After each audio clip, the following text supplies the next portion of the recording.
story of Thoreau is one of the most interesting, probably, in English literature. And the peculiar survival of his book, Walden, points to the basic instincts of millions of persons. Although all this grand experiment which he made occurred more than 100 years ago, in times quite different from our own, the book has never lost its basic vitality for gentle and thoughtful readers. The influence of this book has reached out into many countries and has affected the social and political development of nations far from the consciousness of the original author. Mohandas Gandhi paid a wonderful tribute to Thoreau, declaring that Walden had exercised a powerful influence on his moral character and the development of his concepts of a simple way of life for the people of India. That such should have been the case is rather evident, for Thoreau had some understanding of Asia, and in his book he quotes many of the literary sources of Hindu scriptural writings which were favored by the Emersonian group in Concord during his time. Indian philosophy reached New England through the Transcendentalist group, which included Emerson and Thoreau. Emerson was a personal friend of the young man and assisted in the financing of his education. At least he interceded for Thoreau at Harvard, and the young man therefore received an excellent education. His indifference, however, to academic procedure is clearly indicated in his book, and when the time came for his graduation, he did not feel that it was worth the $5 expenses involved, so he never officially graduated. The study of Walden depends upon some type of knowledge of the author. We cannot divide a man from his work, and most books that have impressed history have been to a measure autobiographical. In order to understand the attitude of Thoreau, we must come back to perhaps the most famous story associated with him, and that's the story of the Thoreau lead pencil. His father had been considerably concerned with experimenting in the manufacturing of an efficient lead pencil. This fundamental article, that was later to become of the most commonplace of our utilities, intrigued the young man, who improved the design, made it more and more efficient, and produced in the end a completely satisfactory lead pencil. According to his contemporaries, who congratulated him mightily on his achievement, his fame and fortune were assured. The man who could build the best lead pencil would be an immortal. However, Thoreau declined to receive the approbation and announced firmly that he never intended to make another lead pencil. To the astonishment of his friends, he replied simply, "Why should I continue to make lead pencils? I have made lead pencils." And that settles it. This was the picture of the man. He did not believe in the kind of life which lies in bondage to anything. He did not believe that the human being was in this world to become a slave of policies or possessions. Rather, the search was for a free way of life, a life in which man becomes wealthy by needing less rather than by possessing more. Thoreau was convinced that somewhere in the mystery of our existence we have lost the direct and reasonable purpose for which we were created. By degrees, we have developed one attitude or policy after another. These have become traditional. Until today, we are slaves of ways of doing things. And our energy and our lives, which should be devoted to the unfoldment of our own resources, are now in slavery to the gratifications of our desires for comforts, conveniences, and commodities. Now, it would not seem so likely that in 1847 this problem should have burdened a New England intellectual. At that time, Concord had a population of 2,000 souls. And this little community, hidden away in the beauties of nature, would appear to us to be an almost complete hermitage. In those days also, as we gain from interesting study of the methodical mind of this point naturalist, expenses must have been not too prohibitive. He speaks definitely of the possibility of building a good house for a few $100s. He carried on his great back-to-nature experiment, extending over 2 years and 2 months, with a total expenditure, including the building of his cabin and the maintenance of himself throughout that period, for less than $100. It would not seem under those conditions that the economic burden was weighing heavily upon him. But apparently to his mind, $100 was a symbol of the tyranny of economic responsibility. It was not the amount, as we so often say, it was the principle. And Thoreau was fighting against what he regarded as a wrong principle. This principle of the individual dedicating his resources continuously to the perpetuation of a static self within him, a self which was enslaved by needs. And because of this vicious cycle of survival, as man understands it, the human being has little, if any, opportunity to unfold the resources which are naturally his. Undoubtedly, Thoreau would have been very unhappy had he lived in more recent days.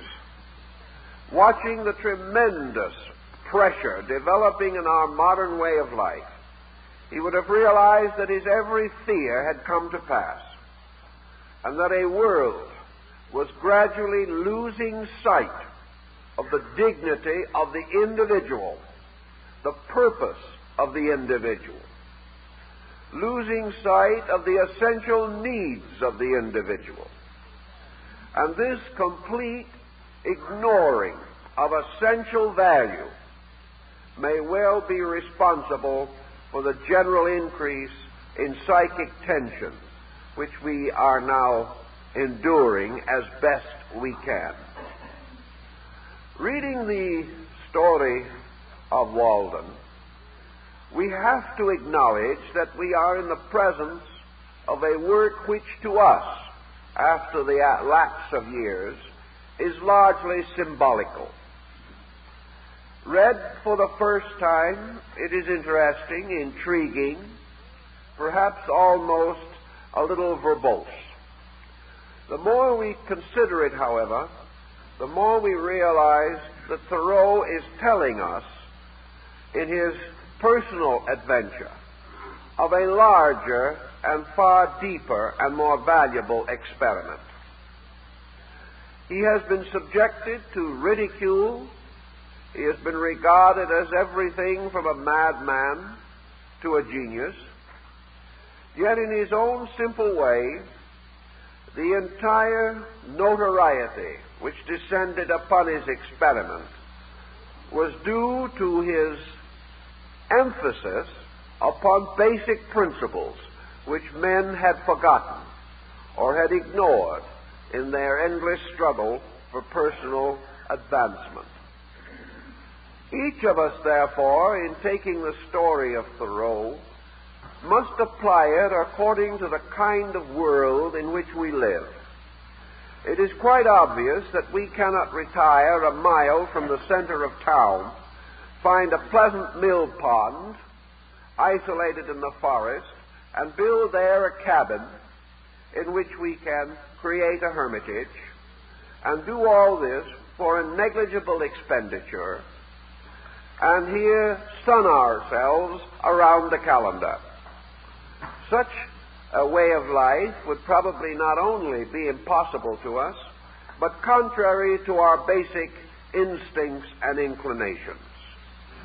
If we were so fortunate, according to perhaps our own desire, to be able to attain such solitude and isolation, we would shortly fall into madness.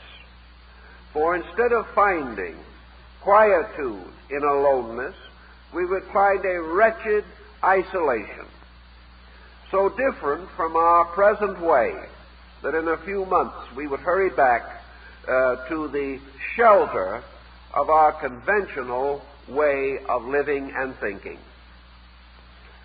Also today, the responsibilities of life are rather different from what they were in the days of Thoreau. The average person cannot break away from the pattern of responsibilities which burden him. Yet in some way, the instinct of escapism, a return to nature, is strong in many, and perhaps in a healthy way is present to a degree in most. Therefore, the story continues to intrigue us, although it becomes more and more a utopian vision or spectacle, peculiarly keyed to a time far different from our own. It is therefore in the light of this that we must understand how a man like Gandhi was affected by this story. Certainly India was nearer to the pool of Walden than our way of life. But we find in this Indian leader the rise of a strong and powerful modern purpose, in which the works of Thoreau became a source of subtle inspiration and indirect support. Therefore, there is a way in which a work of this kind, though so strange and distant to us, may yet have meaning. To Thoreau, the story of back to nature is identical with the concept of back to self.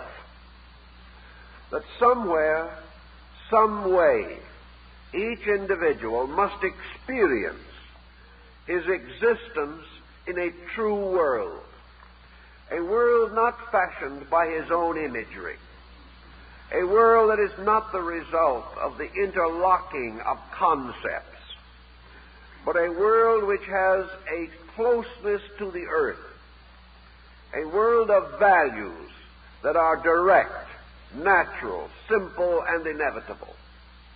If we cannot, therefore, go to this world from our own abodes, then we must bring this world to ourselves.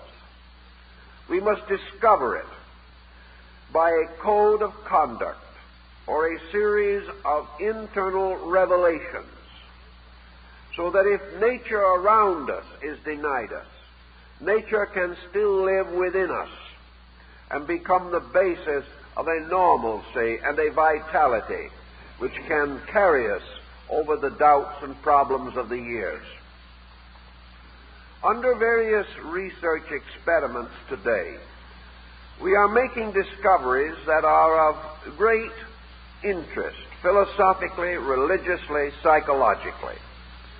Among these discoveries is the increasing realization of the potential universality of man's inner life.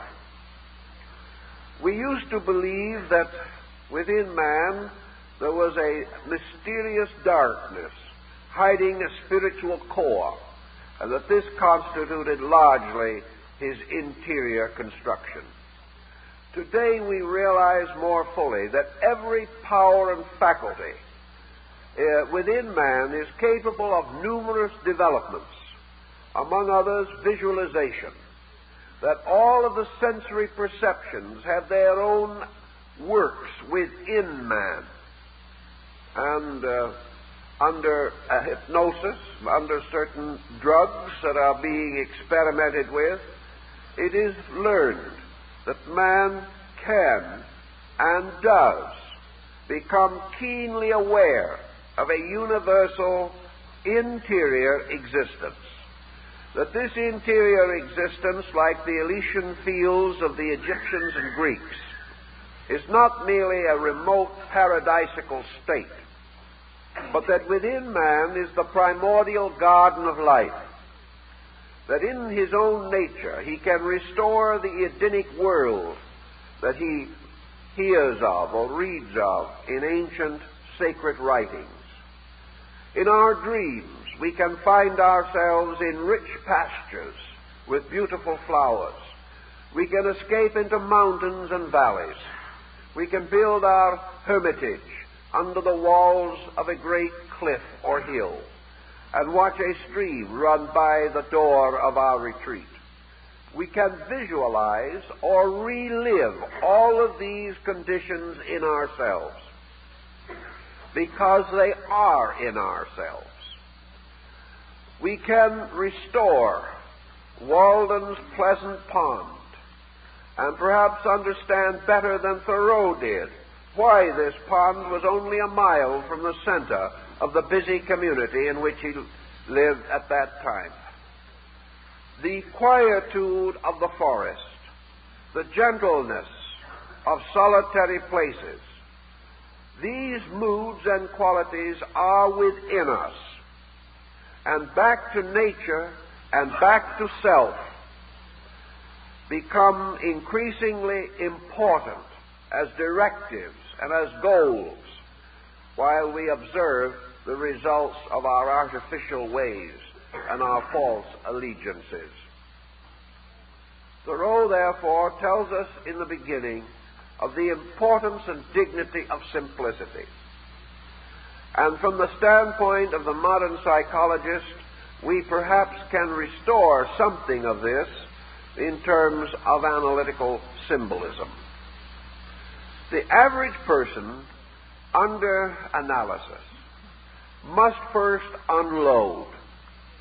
He is filled to the brim with psychic acidities.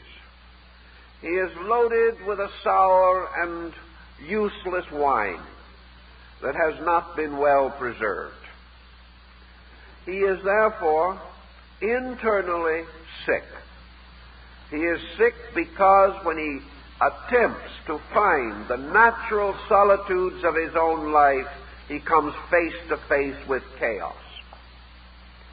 Modern analysts are becoming less anxious to unlock the subconscious life of man, because when they do so, from this Pandora's box, there comes forth such a host of pests and pestilences that it seems they cannot be controlled. Thus, what we call civilization is a veneer of restraint. It is of surface frustration, a kind of shell beneath the surface of which, like the thin crust of the earth near Mount Vesuvius, is a seething turmoil of fire and lava. This thin crust, then, of our self-control, this surfacing made respectable by ages of cultivation, covers an area which is dismal and difficult. And we dare not live except upon this surface. For if we arise above it, we move into worlds we know not of. And if we descend below this surface, we enter into a state of internals which we cannot endure. There is something very wrong with a way of life that makes for such pressure within the individual. This pressure forbids nearly every legitimate achievement. It comes through continuously in small releases as tension, stress, pain, fear, doubt, anger.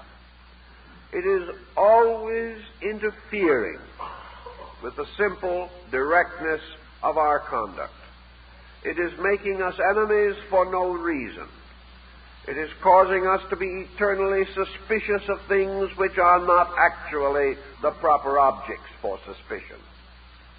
It also, most of all, detracts from our right to know ourselves.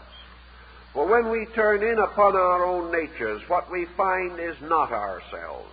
It is the accumulation of other persons in us. It is the accumulation of ages of history. It is the outside pressing in upon us until it has deformed every internal part of our own natures. So man looking in today finds only the world which he has fashioned. And because outwardly he has dedicated everything to the creation of this vast monument, which is a mausoleum to his own defeat, he finds within himself only the same barren, sterile regions as those which he has fashioned with the battlefields of his external existence. Some way Thoreau sensed this. He realized, even in a far less intense generation, that this was the direction the world was moving. It was moving into an oppressing complexity. It was moving into sickness. It was gradually removing from the individual the vitality to survive, and most of all, the vitality to correct his own faults. The individual became dependent, no longer upon himself, but upon everything else. He was therefore at the mercy of the outside world which he himself had brought into being. Like the characters in Dante's Inferno, he was being punished by his own deeds and by the illusions that followed after them. As he expresses it, this man, this farmer, dragging his house down through the years with him, living for his house, living to clear his land, to take away the rocks, living within a small world in which there was no time for reading or for thought or for contemplation because of the endless cycle of the drudgery of existence. Yet out of this drudgery, what did the man actually achieve? He achieved so little. And of that which he did achieve, most went to the survival of the body upon which he depended for the strength for drudgery. He ate and slept in order that he might work, and he worked in order that he might eat and sleep. And so he went on and on and on. And this noblest of the creatures, this being with imagination, with poetry in his soul, with dreams and hopes and aspirations, as Thoreau says, was plowed under in his own furrows. He followed the plow until he died with the plow. And all that was real and beautiful and wonderful about him was locked in this strange concept of the need for a particular and peculiar kind of survival, a competitive survival, based utterly and completely upon a code which he himself had fashioned. He had made his own deadline, and he died with it. Thoreau was not the kind of person, however, who was by nature violent, nor subject to the concept of revolutions. He did not believe that there would be any advantage in trying to force men from their present courses. He realized that some persons would be utterly and totally miserable if they were confronted with the opportunity to be happy. Their entire way of life has been dedicated to a kind of martyrdom, and they feel it righteousness. They feel it their duty, their responsibility, to share in the common miseries of their kind. They have never been stirred by any strong resolution to correct the misery. They have only been impelled to the virtue of patience, which endures error to the end and never mends it. This attitude can only today apply to the individual himself in his adjustments with life around him. It is certain, however, that the habit of immoderation increases with good exercise, and as any part much used becomes stronger, so the part of us that makes mistakes, when given great encouragement, increases and intensifies. By degrees we lose any close contact with realities, with vitalities, and with the essential values by which our lives might be more correctly and properly directed. For each of us, therefore, the Pond of Walden represents a kind of retreat. And for every man, there must be a retreat into himself. And when he retreats into himself, he should find there strength. But medical science today, exploring the subconscious and unconscious of the average person, finds not strength but the root of weakness. Finds that a large part of man's internal life is so disordered that he cannot live well. How then shall we estimate the value of systems? What shall we say of education that permits a man to go through his own life, and most of it, with a total unwellness in himself? What shall we say of progress, of culture, of evolution, as we recognize it as a social motion of mankind?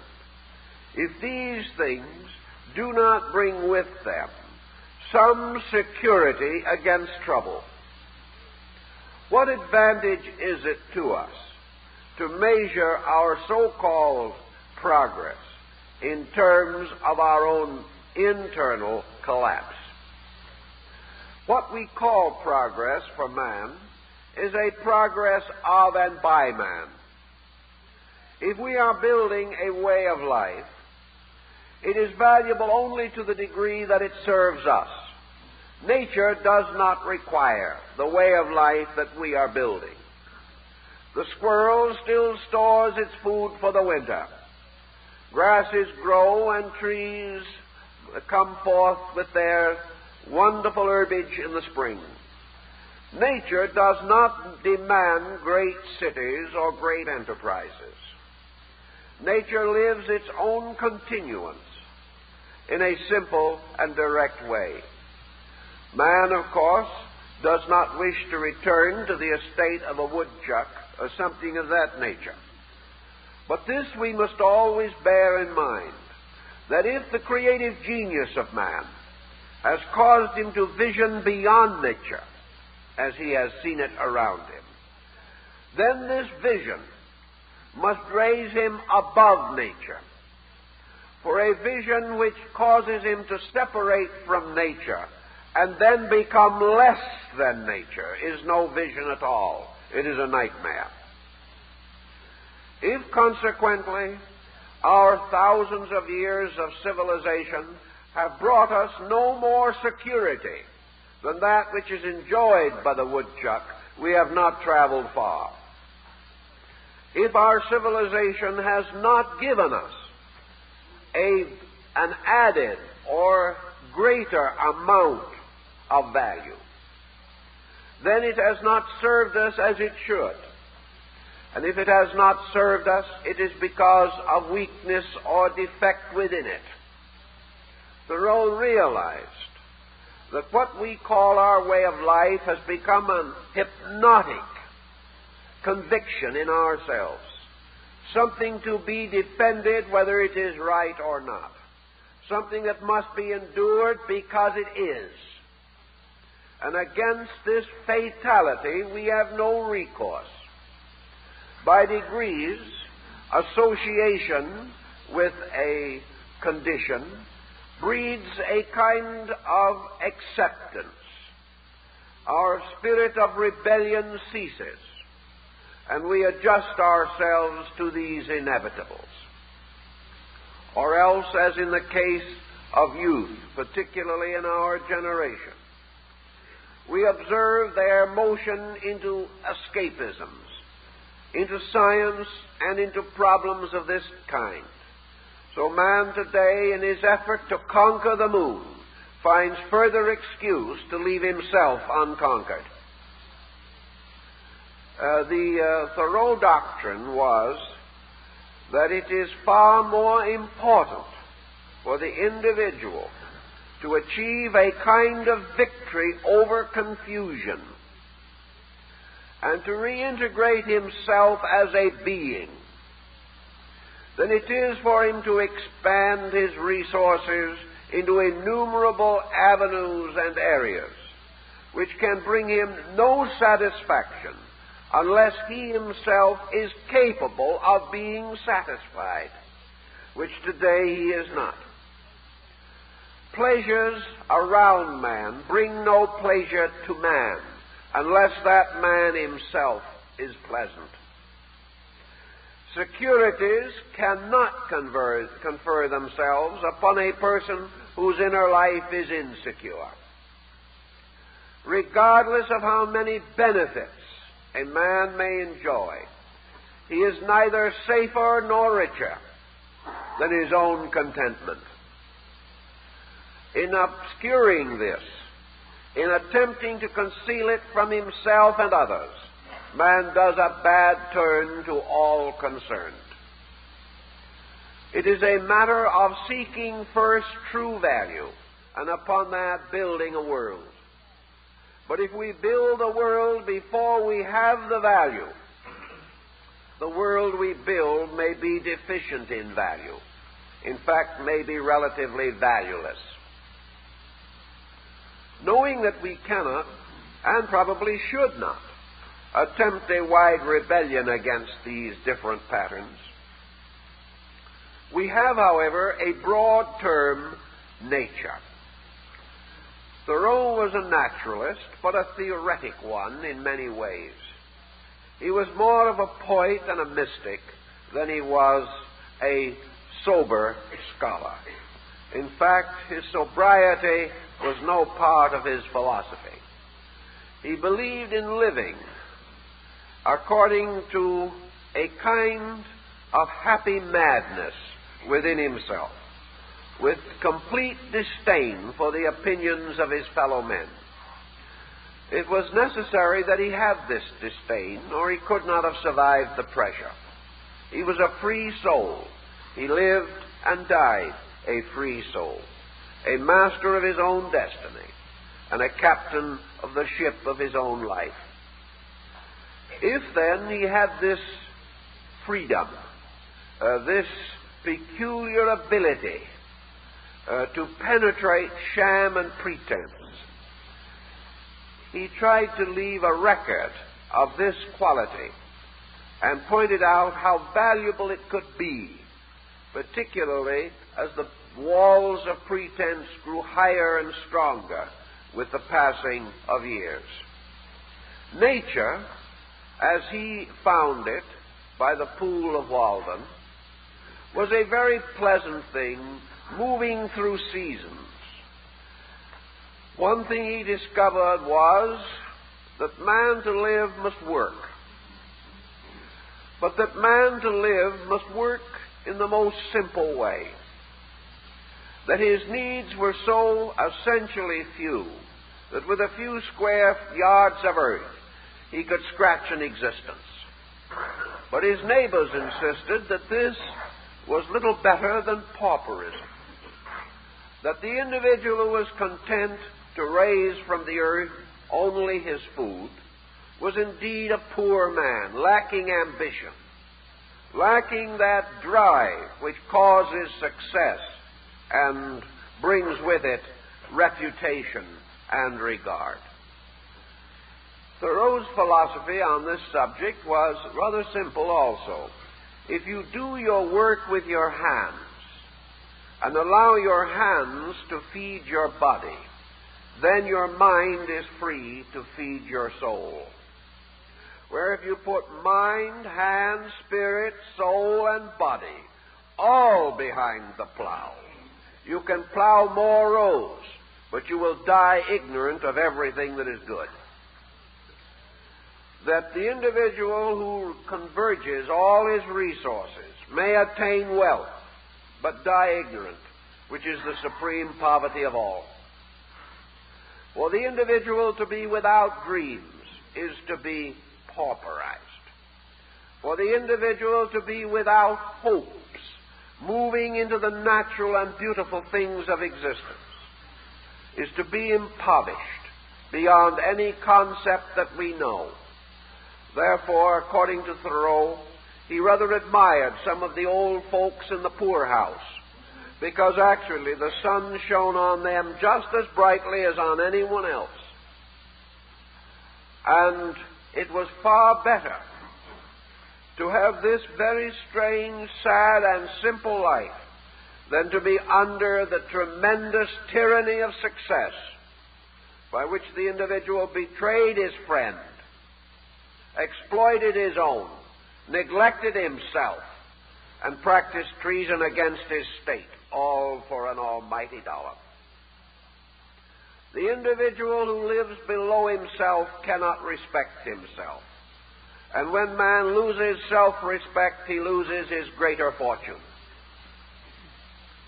Thus, there must be some way, without being impractical, without being foolish, without going out perhaps and building a log cabin with your own hands, there must still be a way to rescue nature, to rescue our contact with it.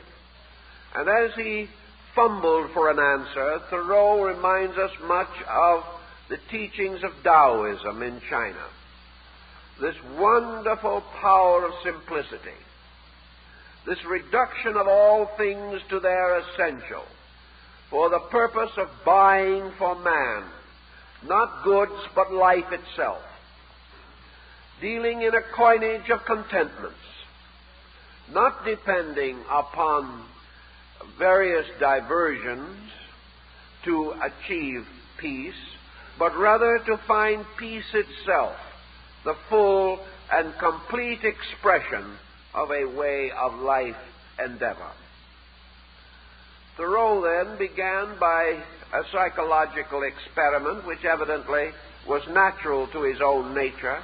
He scarcely expresses it in words, but he certainly implies it in his conduct at each step of his great adventure at Walden Pond.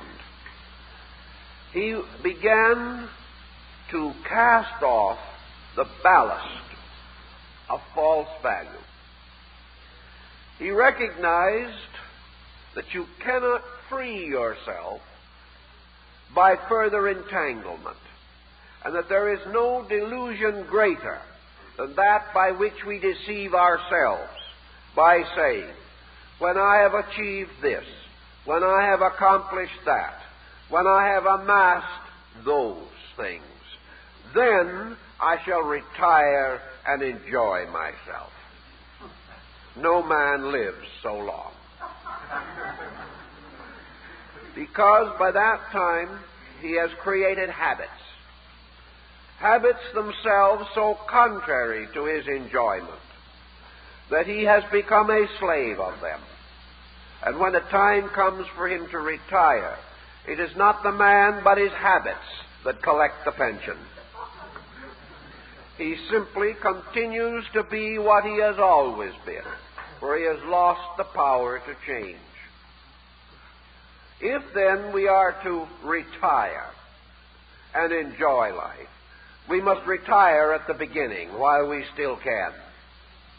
This does not mean that we shall stop work or cease to provide the natural means of our survival.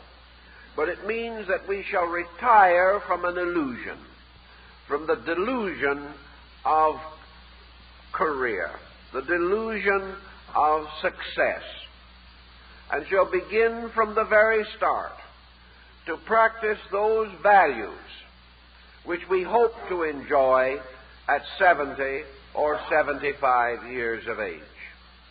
There is no reason why we should hold our enjoyments until that period in life when we are least able to enjoy them, or to wait for our vacation to the time when infirmities may make it impossible for us to ever take one. For no individual can take a vacation from rheumatism or hardening of the arteries. From the beginning, therefore, our life should have within it the pleasantries of nature. And if we are by instinct lovers of the wilderness, we can also cultivate certain early associations with mountain and river and stream and desert and seashore. These associations are the least to which we are entitled from our labors. And if we must buy life by our works, then we have a right to spend it as we will. Others, however, do not find escape to the mountains or to the valleys as pleasant as they expect, or have little, if any, inclination for such return to nature. They, however, likewise need the circumstances involved. Perhaps the pool of Walden is our own subconscious. Perhaps it is the inner symbolism of the deep mystery within the heart and soul of ourselves. And by the side of this pool, which is our inner life, this pool like that of Mimir at the roots of the tree of life in the Nordic legends, here by this pool we build our little hermitage and observe the endless circle of life moving around us, moving actually within us in the fulfillment of its own seasons, its climates, its times, and its dispositions. Thus we all live by the side of the inner pool of our own psychic selves. And we can study this pool and its depths and observe the wonderful life that lives within it. And we can see everywhere things living, things moving, things constantly fulfilling their destinies. And we can become observers of great motions in nature, of the heavens and of the earth. And we can observe all these things toward the attainment of a certain serene humility, a gradual recognition that we are not here to defeat nature, but to fulfill her. That we are not here to gain a military victory over the earth, but rather to come into partnership with the earth. That we are here not to be masters over life, but friends of life. And that our greatest victory is when we help others to succeed. And perhaps the greatest victory of all is when we help nature to attain her victory over us, rather than to forever combat her ways and fight against her moves. Now, anyone on the outer level of things can deny Thoreau's concept. Anyone can point out that nature is eternally encroaching upon man, that man must fight nature in order to survive, but it depends upon the kind of survival that he contemplates. If he wishes to survive against nature, he must fight her to the end, and she will win. But if he wishes to survive with nature, he may unite his resources with her own and come to a splendid victory. Again, it may be said that this is all theory and platitude, that it has little to do with the pressing facts of living. But how comes it then, as Thoreau points out, that the pressing facts of living lead only to death? Why is it that the individual, following what he calls practical ways, comes always to misery?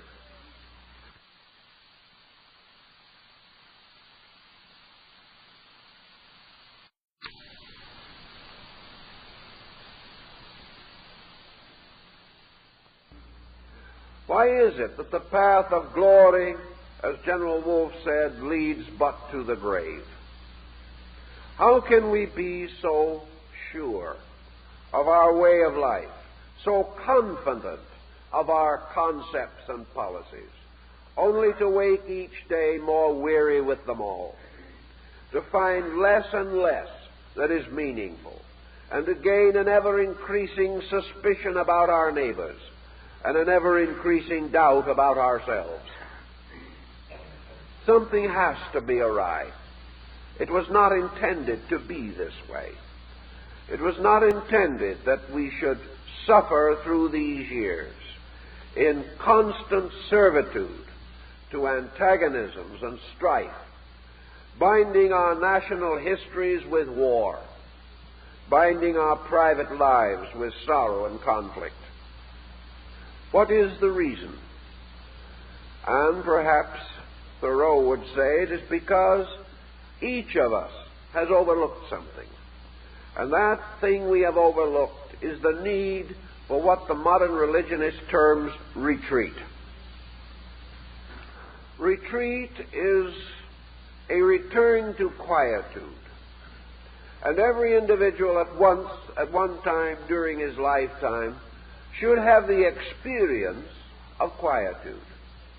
He should sense its archetype within his own nature.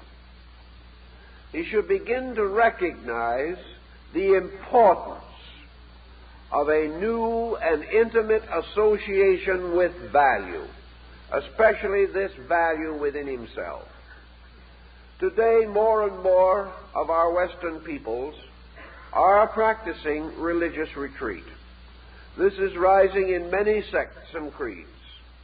This retreat being the going away for a few days, for a week or two, perhaps annually or when occasion permits, to some religious cloister, there to remain quiet, apart from the world for a little while, not to neglect duties forever, but to find some way of rediscovering the possibility of interior contentment, the possibility of experiencing the strength of an integrated inner life, and that in this experience must lie the beginning of the correction of the evils of our times.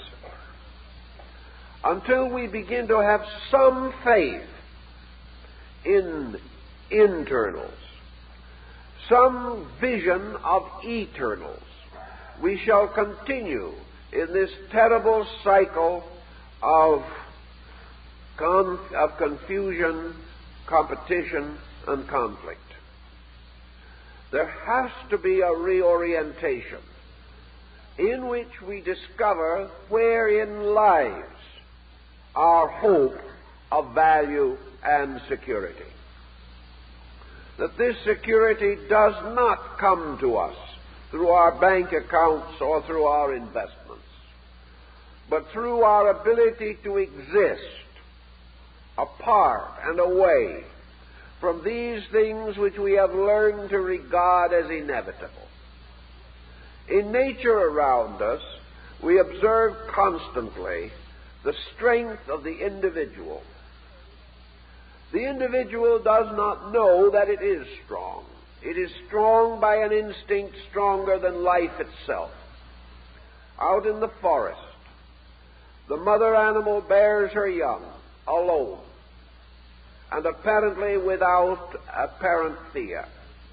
There is no physician, there is no society to protect her, there is no one concerned about her.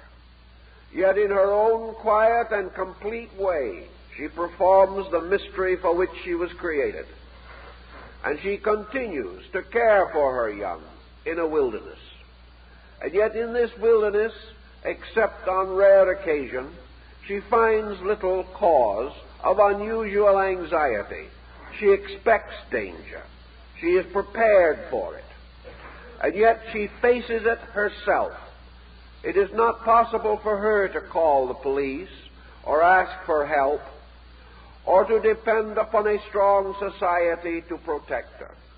Yet alone in her own way of life, she has for countless millions of years preserved the life type of her kind and has gone on and on without cities, without great institutions, simply because of a strange instinct, an instinct which is more important because it is vested in the security and inevitability of internal resource.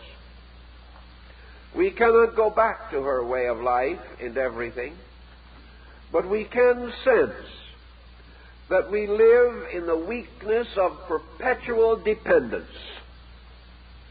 that we have learned not even to think for ourselves. We cannot plan our own daily menu. We cannot do the common chores of life. Everywhere we must be helped. We must be assisted. We must be supported and carried. But in nature, there is a wonderful directness of action. An action which reveals that each thing has its survival in itself. And some way, on our level, as human beings, without becoming self-centered, selfish, or actually isolated, we must learn something of this lesson, that each individual is his own physician, that each individual is his own teacher, that within himself is his consolation and his refuge, that this does not deny his religion but perfects it, that this does not separate him from his brother, but causes him to meet his brother upon a higher level of integrities and values. The individual who is internally integrated meets his brother without avarice.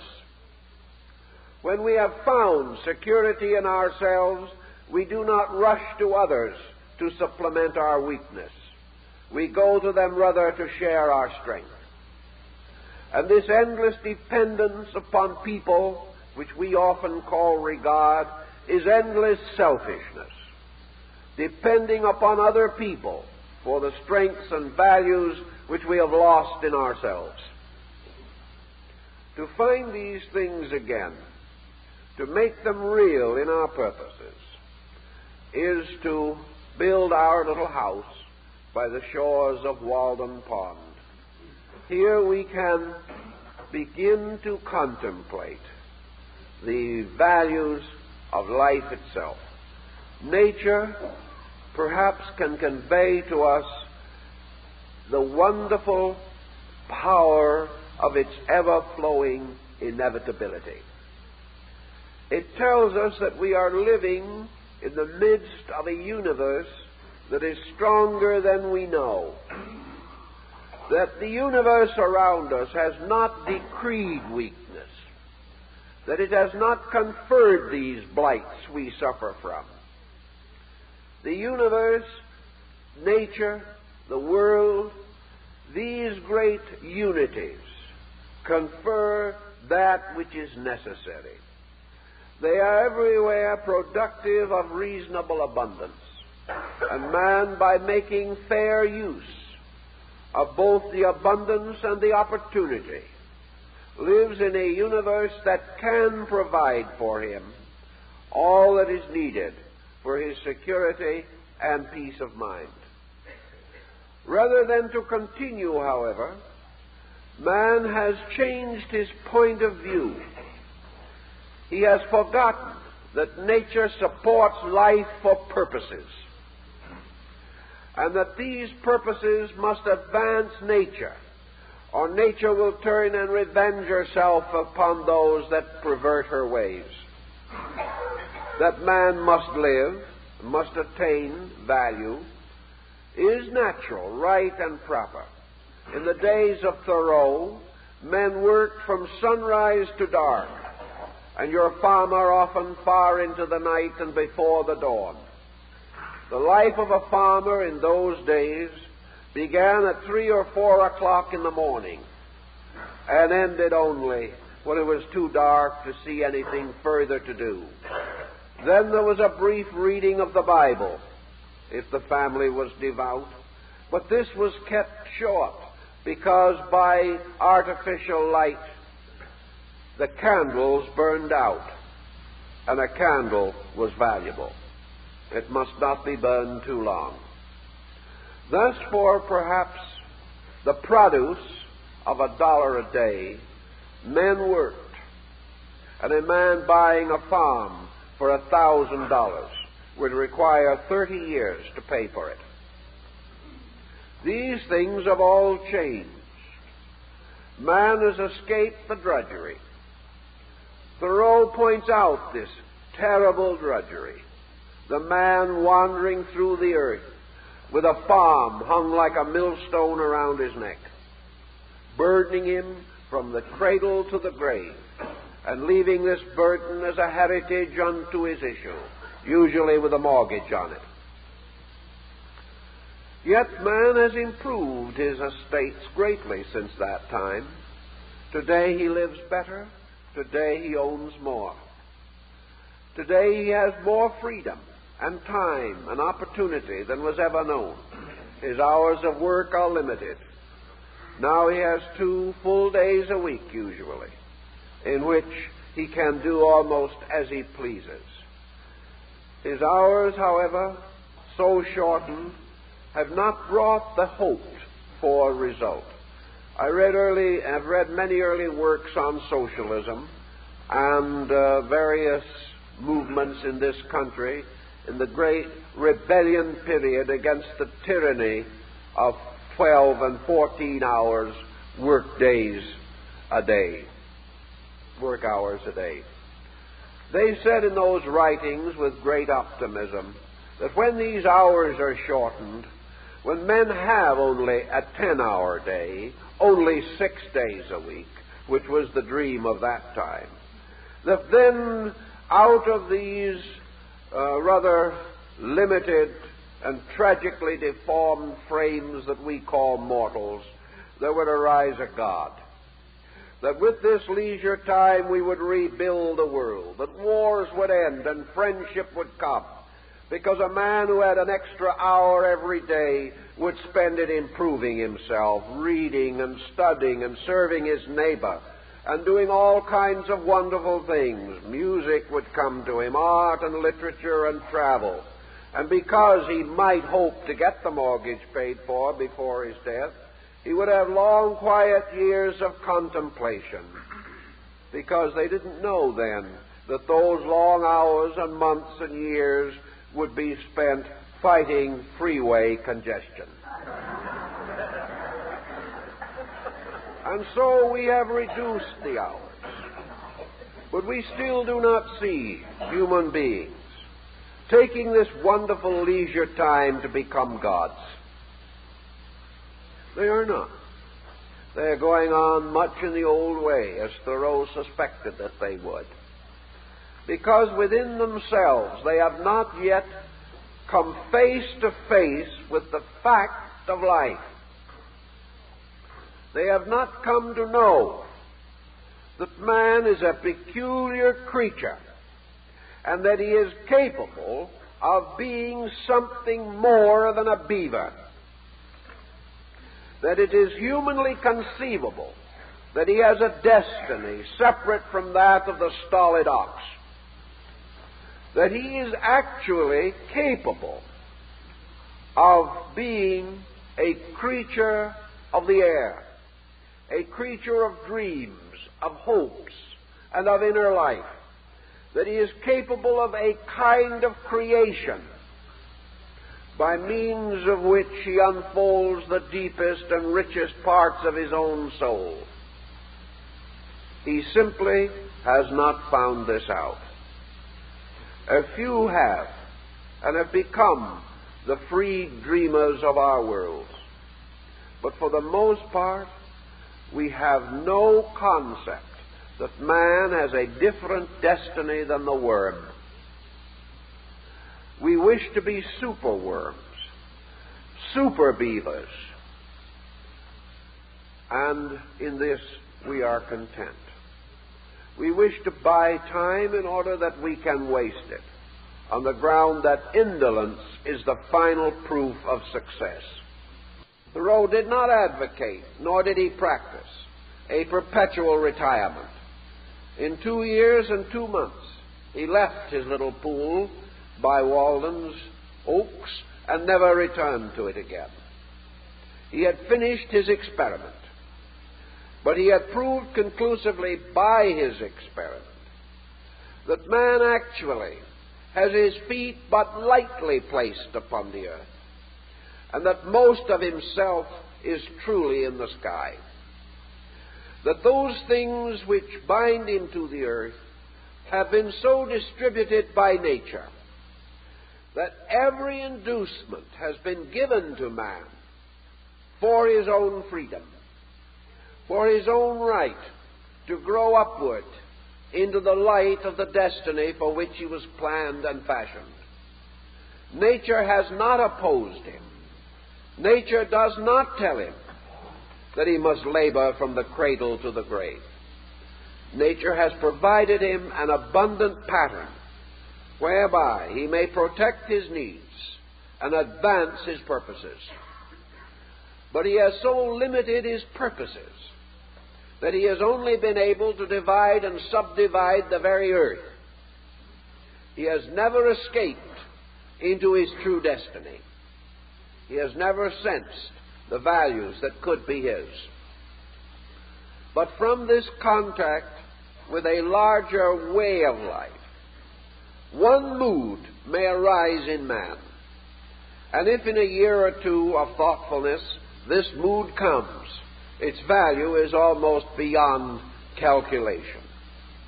And that sense of mood value is in the effect that man is within a vast pattern, and that it is his privilege to grow with this pattern and not against it.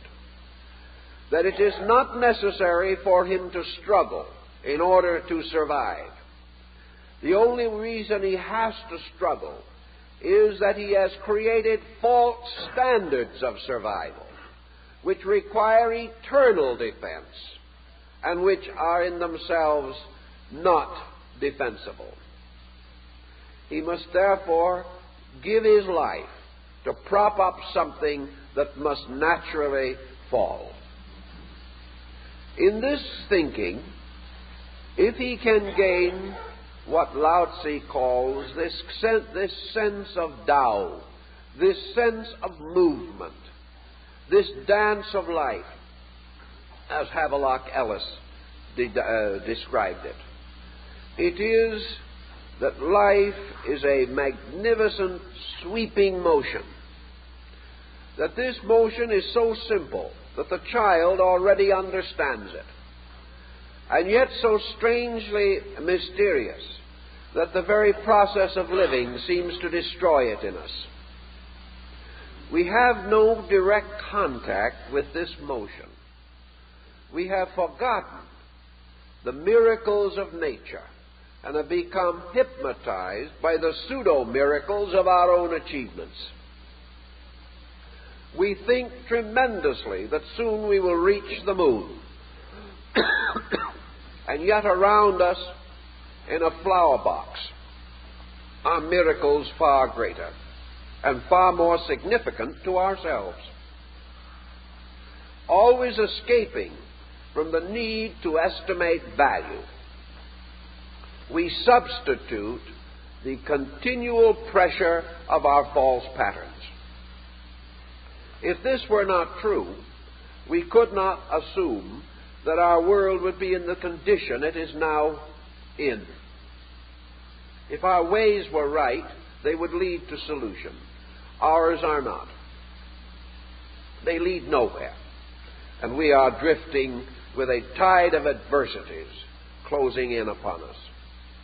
From the standpoint of therapy, which was very close to the thinking of Thoreau, we are now struggling with a mechanical solution to the ventilation of the human psychic life. The only thing we can think of really to do is to try to get rid of the pressure by opening the safety valve. The safety valve in this case being analysis, or hours and hours and hours of telling our troubles to an analyst at from $10 to $20 an hour. If we do not get rid of our troubles, we at least get rid of some of the byproducts of our activities in the terms of profit. This is good under the existing condition because we have no better way. It has served many valiantly and helpfully. But if you should tell an engineer that the only way to prevent a boiler from exploding is to open the safety valve, he will point out that there is another way, but nobody has thought about it. And that way is to keep the steam pressure low in the first place. We never get around to that. The boiler will not explode unless, first of all, we build a fire under it. Therefore, we may end all problems of safety valves and things of that nature if we simply do not permit the steam to reach an unreasonable degree. This is far safer and easier and requires considerably less continuous attention. In the life of the individual, it is helpful to let off steam, but it would be far better if we did not have to go through this procedure. For no matter how thoroughly our therapies may function, any physician can tell you simply that a body that has not been sick is a better body than one that has had to be cured of a dozen ailments. Even if at the present moment the health seems good, the body that has not been sick is the better body. This means that prevention is very large in our pattern of things. And the prevention of tension can only come from one essential process, and that process is the reorganization of our own relationship to the internal life which is moving continuously through us. This internal life has its seasons, its tides, and its currents. And like all other aspects of nature, it is by nature benevolent. But it is under certain pressures and forces caused to appear malevolent. But this is due not to nature, but in this case to man himself. If we are capable of reorganizing this natural world within, we will not be merely serving a symbolism, but a very great reality. Actually, someday, we are going to know that we could change the direction of our sensory perceptions, and were we able to turn them inward as we turn them outward, we should discover in ourselves not a hole in the dark, but a tremendous vista of universal expanses. We should discover that as truly as we can look out upon a great plain with its forests and trees and rivers, so we can look in to a boundless natural universe. That there is no tree or shrub outside of us which does not have some symbolic equivalent in our own internal universe. The nature around us and the nature within us form together a common communion. And when the within and the without are in harmony, man is well. When the nature in him and the nature around him have formed a powerful camaraderie of purpose, that individual is in harmony. And being in harmony, he is capable of the greater achievements of which for man is possible. These achievements include the serenity of his life and the advancements of those projects which are peculiar to his kind. Man can never be happy until he uses the powers which he possesses, and until he uses them as they were intended to be used. Man will never be happy until he makes use of that part of himself which is not, as Thoreau says, bestial. Man can never be satisfied merely because he imitates some industrious insect or some laborious animal. We will find no greater political or social or cultural organization in the world than that of the ants.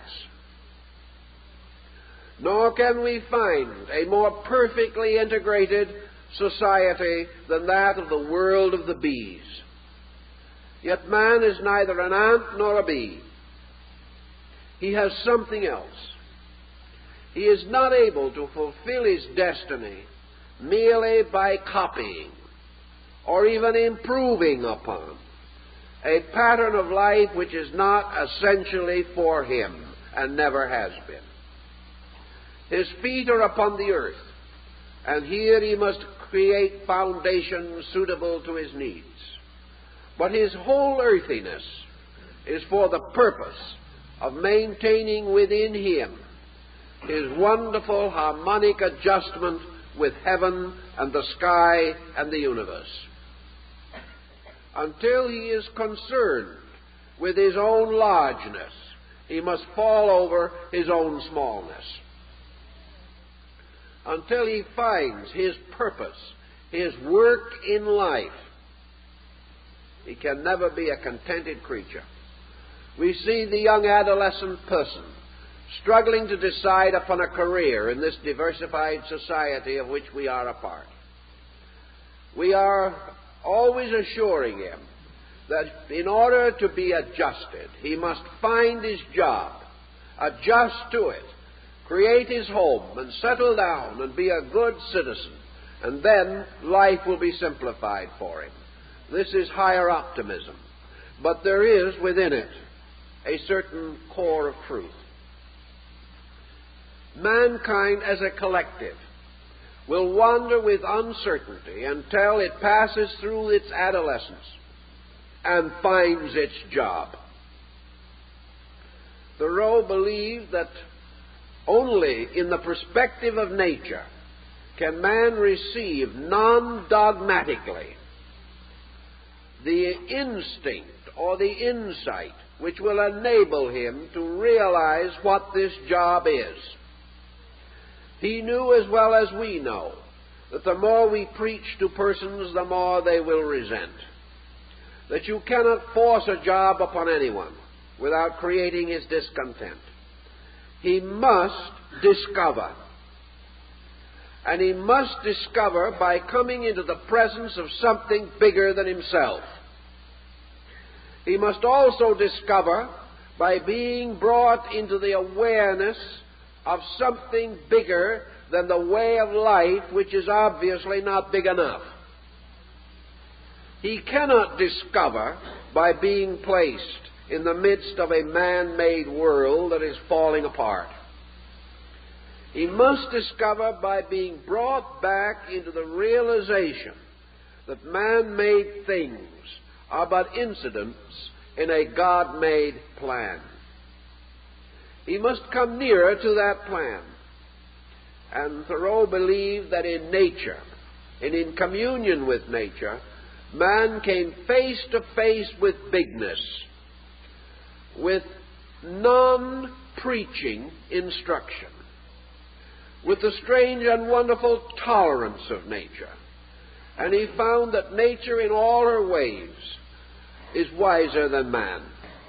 That nature does not divide creeds or sects or races or classes or clans.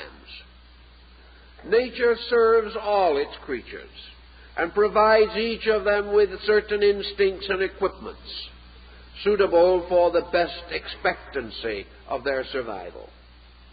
Nature also rewards insight and growth, punishes sloth, and strangely advances the destinies of those things which strive most sincerely to make use of the powers and faculties which they possess. Nature also has indicated to us, by bestowing upon us an internal insight, a power to dream, a faculty to hope, a wondrous imagination to be fired with nobility and glory. Nature has given us all these powers, but we have not used them.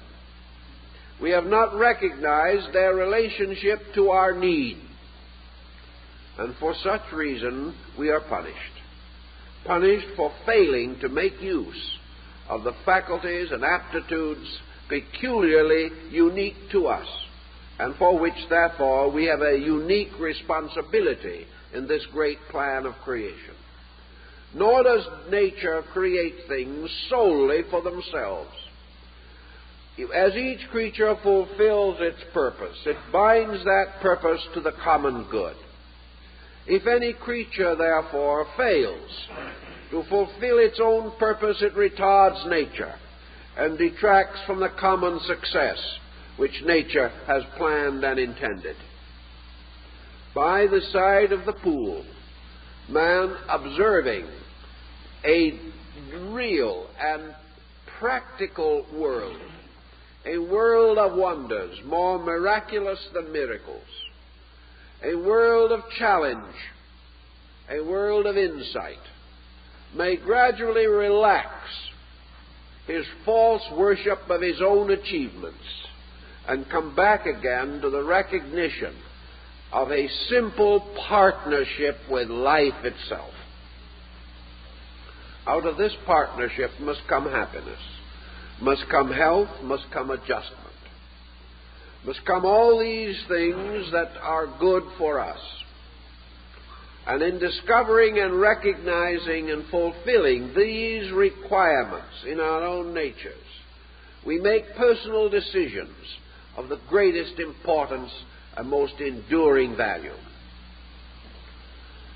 Until such time as we can find our own inner sanctuary in its completeness, we also observe that in nature we become instinctively aware that certain resources of faculty and perception and reflection are stimulated in us that are not otherwise called into activity.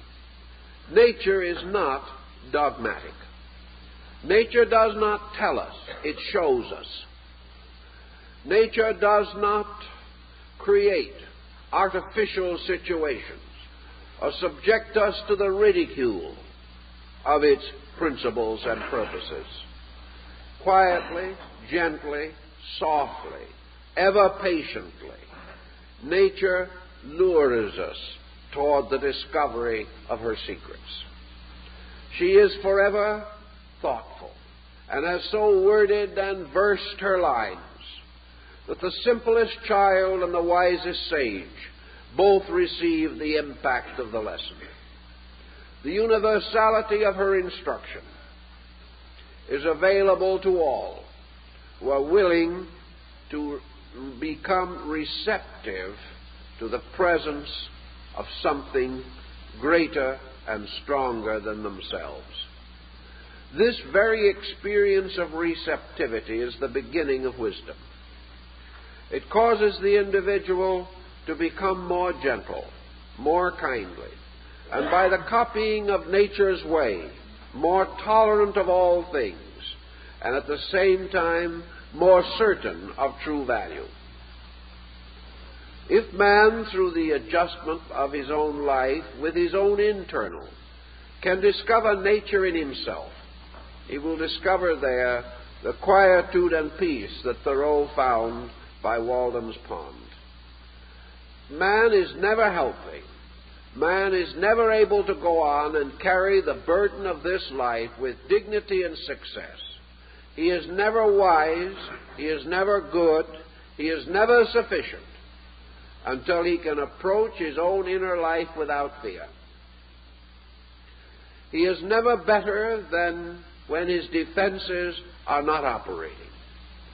He must be able to enter into the inner part of his own consciousness and find there the natural motions of nature. This inner life of his must be a pleasant garden, filled with happy thoughts and memories, carrying only the proper flowers of its various seasons. A man must be content in the presence of this inner life, as long as he has to take test after test to extrovert his neuroses, to find out whether he is a paranoid or a dementia victim, whether he has incipient split personality or merely one overwhelming load of frustrations. Whenever we think of man now as an inner being, we think only of a psychotic. We never ask if the individual is well inside. We know he isn't. When we see him conduct himself, our only concern is which one of a dozen manias is he suffering from? Or is it a compound of several? We take it for granted that man is sick inside. And we have very little confidence or very little opportunity to see the reverse. This is not the way that we can ultimately succeed. The continuance of this is total failure for ourselves and our kind. And we cannot force our way, battle our way through these dilemmas. Nor can we cure anything by demanding that other people accept our various dementias and be patient with them. These kindly people may be there and sacrifice their own lives for our mental and emotional intemperances, but nothing is solved. The solution lies only in the restoration of internal health.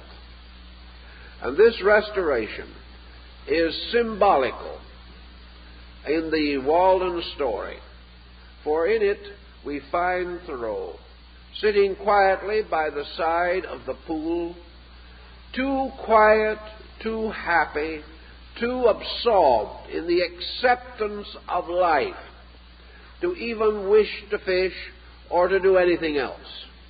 All he wishes to do is to permit the wonderful reassurance of nature, the tremendous purposefulness of life to be felt, to be experienced, to be known, to suddenly discover the goodness of the world, and to realize that all badness is our inability to see this goodness. And from this simple experience, this acceptance of value, to take into ourselves for the first time the principle of true health. For true health arises from joy. It arises from contentment. And contentment is the one end which our civilization would and should seek to bestow. We are willing to pay for it in terms of labor and sacrifice. But to perform both, the labor and the sacrifice, and never know the contentment, never to find it in our seeking, is not right. Nor can we permit ourselves to be deluded by a passing moment of happiness, or a day or two when things seem to be better. This is not contentment, for these days of pleasure can be swept away with nights of grief. things are wonderful and suddenly tragedy strikes and our worlds crumble. This is not the answer, that by accident or incident we seem to be safe for a little while. The real answer lies in the rediscovery of our relationship to nature. And I think in the terms of Thoreau, the realization that our association with nature is for one purpose only, namely the purpose of providing us with the means to transcend the physical aspects of life, to find not in our advancing industries our goal, but that all things, actually and factually, exist for the purpose of making man's inner life beautiful. The moment they cross this purpose, the moment they take away from the peace and happiness of man, they are wrong. It is not their use, but their abuse which forces this. Every convenience of man is good till he becomes inconvenienced by it. Everything that we do is not an end in itself, for the real end is that from the doing we shall become more complete beings. And in the completeness of our beings, we have the completeness of our wisdom, of our understanding, of our love, of our health, of our peace of mind and soul, of our faith and our philosophy. Until these things are the complete things for which we strive, we shall not achieve the security we seek. Therefore, each of us must have this inner experience of retiring into the forest of our own psychic life, there to find again the bonds that tie us with the eternal, realizing that we are divine creatures in a house of clay, that we should make this house as wisely and as beautifully as we can is proper. But the man lives not for the house. The house exists to serve the man. Empire, industry, economics, policy, these things man does not live for. They exist for the purpose of serving man. When they serve him, they are good. When they enslave him, they are wrong. And each individual must free himself from the slavery of the world he has fashioned. And to do it, he must return to the real world, the world that he did not fashion, the world he has lost and forgotten because he was so busy with his own inventions. If he does this and achieves this, I think he fulfills the spirit of the idea which Thoreau attempted to convey. Time's up.